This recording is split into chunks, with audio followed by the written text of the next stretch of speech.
ہر شخص کو حق ہے کہ وہ پاکستان کے بارے میں اپنے نظریات کھل کے بیان کرے.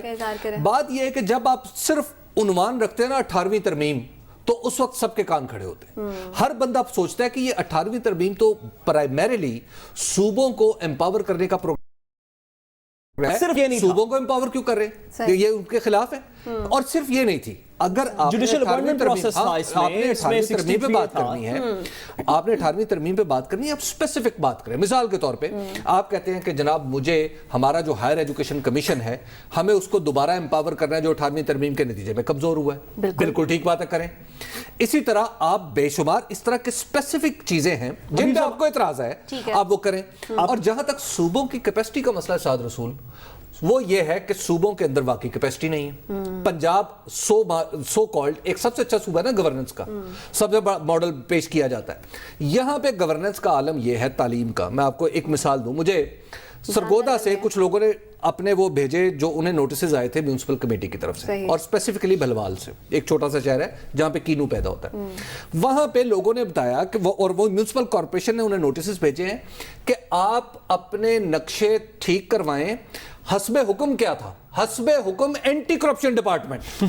مطلب میونسپل کمیٹی پرائیویٹ سکولوں کو اینٹی کرپشن ڈپارٹمنٹ کی دھمکی دے رہی ہے. اور وجہ کیا ہے؟ وجہ کیا وہاں پہ؟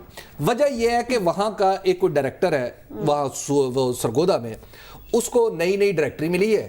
وہ چاہ رہا ہے کہ جناب یہ عدالتیں بھی اینٹی کرپشن کے نیچے کیوں نہیں آ جاتی، وہ یہ آسمان بھی اینٹی کرپشن کے نیچے کیوں نہیں آ جاتا. درست بات ہے. میں آپ کی بات کو حالات یہ ہے آپ کے صوبے میں.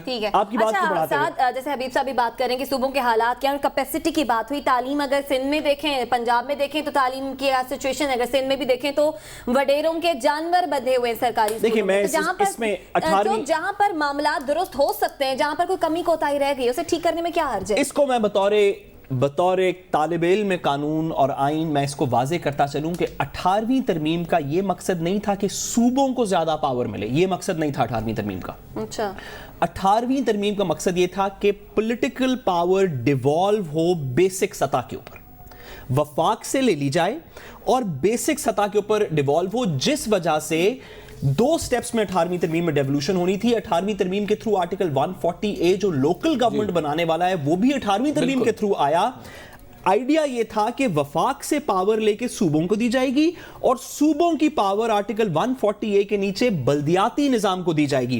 پنجاب کے بلدیاتی نظام میں ہیلتھ بلدیات کا سبجیکٹ ہے، ایجوکیشن بلدیات کا سبجیکٹ ہے، صاف پانی بلدیات کا سبجیکٹ ہے، سڑکیں بنانا بلدیات کا سبجیکٹ ہے، انڈر پاسز بنانا بلدیات کا سبجیکٹ ہے. 18ویں ترمیم کی آڑ میں کیا گیا پولیٹیکل پارٹیز نے؟ نون نے پنجاب میں، سندھ میں پیپلز پارٹی نے، اسی طرح دیگر پولیٹیکل پارٹیز نے. کے پی اس وقت اس میں نہیں تھا، 18ویں ترمیم کے وقت پی ٹی آئی کے پاس نہیں تھا.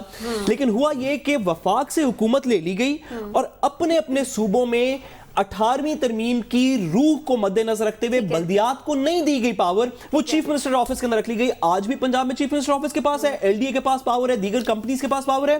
سندھ میں بھی اس طرح ہے کہ بلدیاتی نظام کوئی کام نہیں کر رہا، سندھ کی حکومت کام کر رہی ہے. 18ویں ترمیم نہیں، یا 18ویں ترمیم کو پوری طرح امپلیمنٹ کریں کہ ڈیوالو کریں پاور، یا یہ نعرہ مارنا بند کر دیں کہ یہ بیسیکلی معاملہ ہے وفاق. دیکھیں وفاقی حکومت کو نہیں، اس پوزیشن میں کوئی بھی نہیں ہوتا ہے. ترمیم کے 18ویں ترمیم بھی اکٹھے ہو کے ہوئی تھی.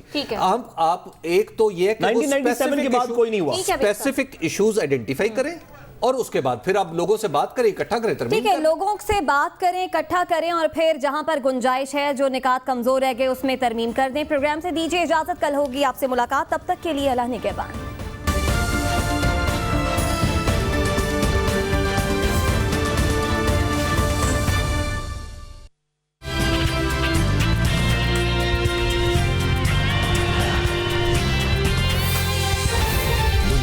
خبر کی دنیا. قوم کو اعتماد میں لیں، پورے حقائق ہمیں بتا دیں.